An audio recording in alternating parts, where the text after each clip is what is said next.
Shalom, shalom, chers auditeurs de l'émission Kangoka. Mon nom est Chris Nikumana. Aujourd'hui, nous sommes vendredi. J'ai une parole à vous partager aujourd'hui concernant la vie éternelle, la vie après la mort. Lorsque j'ai commencé à diffuser Kangoka, parmi les choses que l'Esprit de Dieu m'a poussé à dire aux gens, il y avait le fait de rappeler sans cesse la vie éternelle. Si on ne le rappelle pas aux gens, il est facile pour eux de l'oublier car Satan a sa propre façon de nous le faire oublier. Nous oublions facilement et nous nous concentrons sur les problèmes de ce monde. Il y a toujours des problèmes dans cette vie. Chacun a besoin de vivre. Il a besoin d'avoir un endroit où dormir, un travail. Il y a celles qui ont besoin d'un mari. Il y a ceux qui ont besoin d'une femme. Il y a ceux qui ont besoin d'un enfant. Chacun a besoin d'un espace. Il y a ceux qui ont besoin d'une voiture. Il y a beaucoup de choses que tu veux avoir. Tu as peut-être besoin de la guérison et tout cela concerne la vie ici sur terre. Si on ne prend pas garde, nous risquons facilement d'oublier. Satan peut facilement nous focaliser sur les choses de ce monde et nous oublions que nous ne serons dans ce monde que pour un peu de temps, ensuite nous le quitterons. Je suis très content quand je vois des gens qui ont enfin eu cette révélation que nous sommes ici en transit. Il est important que nous sachions que nous ne sommes pas chez nous. Si tu es nouveau dans cette émission, il faut que tu le saches. Nous ne sommes pas chez nous dans ce monde. Nous ne faisons que passer et nous avons une destination finale. Une personne qui a une destination, on la reconnaît facilement. Ceux qui ont déjà voyagé le savent très bien. Lorsque quelqu'un est en transit, il y est pour un temps. C'est pour attendre qu'un autre avion vienne et le prenne pour aller vers sa destination finale. Notre destination finale n'est pas ce monde. Nous sommes venus dans ce monde. C'est un endroit qui nous prépare à vivre chez nous. Paul écrit en disant que chez nous, ce n'est pas ici sur terre, mais c'est au ciel. Pour tous ceux qui croient, qui ont la foi, leur domicile n'est pas ici sur terre, mais au ciel. Chaque vendredi, je le rappelle pour que tout le monde se prépare. Si tu vis dans le péché, si tu fais tout ce que tu veux, tout ce que ta chair te demande de faire, tu le fais, tu ne crains rien. Si tu veux vivre dans les peticités, tu le fais. Si tu veux mentir, tu n'as aucun problème à le faire. Si tu veux dérober, si tu veux voler les choses d'autrui, tu le fais sans problème. Tu vis dans la pornographie, tu vis dans la masturbation, tu couches avec qui tu veux et tu ne penses qu'au plaisir charnel. Tu veux avoir le plaisir dans ce monde, mais que tu le veuilles ou pas, il y a une autre vie après cette vie ici sur terre. Si tu mourrais aujourd'hui, où est-ce que tu irais? Prépare ta vie céleste tant que tu es encore ici sur terre, tant que tu es encore en vie. Répands-toi, quitte le péché, sanctifie-toi et applique la parole de Dieu dans ta vie. Dans Apocalypse 14, verset 13, il est écrit « Et j'entends du ciel une voix qui disait « Écris, heureux dès à présent les morts qui meurent dans le Seigneur. » Qui est ce Seigneur dont on parle dans ce verset? C'est le Seigneur Jésus. Sache qu'un jour tu mourras, mais tu seras heureux le jour où tu mourras si tu meurs dans le Seigneur Jésus. Que veut dire mourir dans le Seigneur? C'est mourir après avoir reçu Jésus dans sa vie comme son Seigneur et son Sauveur, ainsi il te lave de tous tes péchés avec son sang. Comment est-ce que ça se passe? Il suffit de te mettre à genoux, humilie-toi devant lui et appelle-le afin qu'il vienne dans ta vie et qu'il fasse de toi une nouvelle créature. Il te pardonnera ainsi tous tes péchés et tu commenceras une nouvelle vie de sanctification. Et tu marcheras sur le chemin de la justice. Si tu meurs après l'avoir reçu, étant devenu une nouvelle créature, tu seras heureux.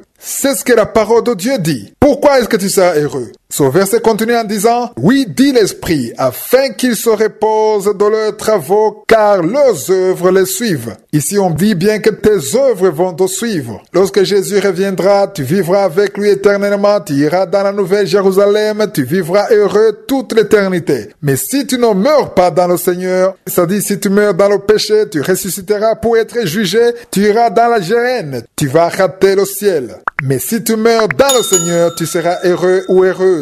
C'est pourquoi si tu veux recevoir Jésus, si tu veux te repentir, mets-toi à genoux et appelle-le dans ta vie. Il va venir. Si tu veux qu'on t'assiste, tu peux nous appeler au plus 32 486 87 43 70.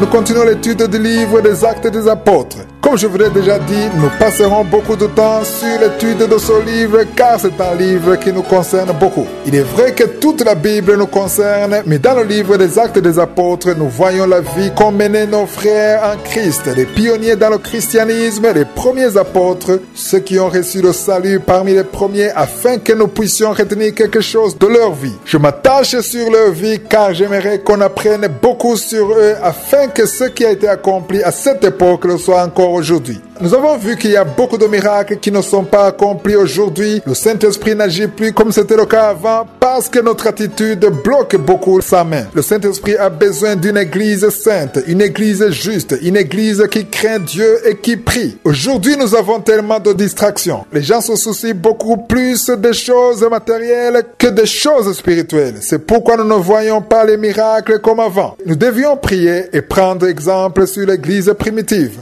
Hier, j'ai terminé en disant que dans l'Ancien Testament, le salut concernait les Juifs uniquement. C'était le cas même lorsque Jésus est venu. Mais lorsqu'il est mort et ressuscité, lorsque le Saint-Esprit est descendu, le salut a été répandu dans le monde entier. Ça veut dire que nous n'avons plus besoin d'être juifs ou d'être circoncis pour avoir le salut. C'est ce que Pierre et les autres apôtres ne comprenaient pas au début. Hier, nous avons lu dans Actes chapitre 11, versets 1 à 3, nous avons vu comment les Juifs ont été étonnés de savoir que Pierre est allé prêcher la bonne nouvelle aux païens et que les mêmes païens avaient reçu le salut et ont été baptisés. Lisons maintenant les versets 2 à 3 du 11e chapitre.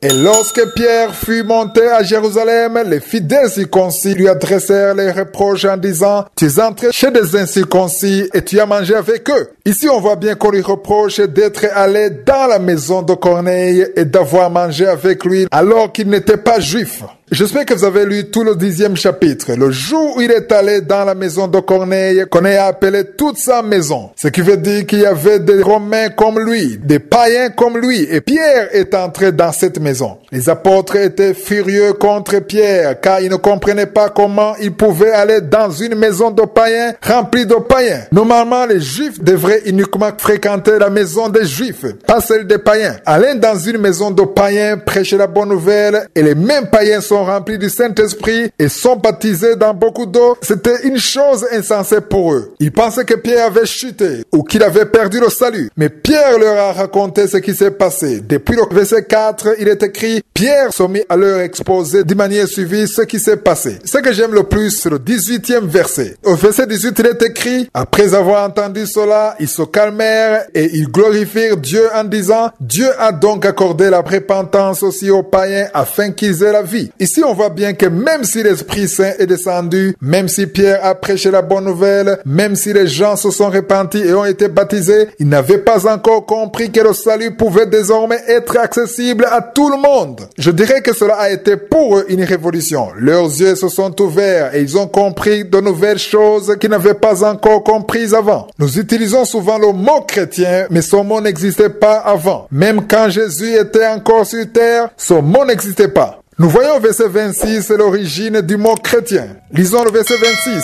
Acte 11, verset 26. Il est écrit « Et l'ayant trouvé, il l'amena à Antioche. Pendant toute une année, ils se réunirent aux assemblées de l'église et ils enseignèrent beaucoup de personnes. Ce fut à Antioche que pour la première fois les disciples furent appelés chrétiens. » Pourquoi est-ce qu'on les a appelés chrétiens? Nous en reparlerons dans Kanguka de lundi la semaine prochaine.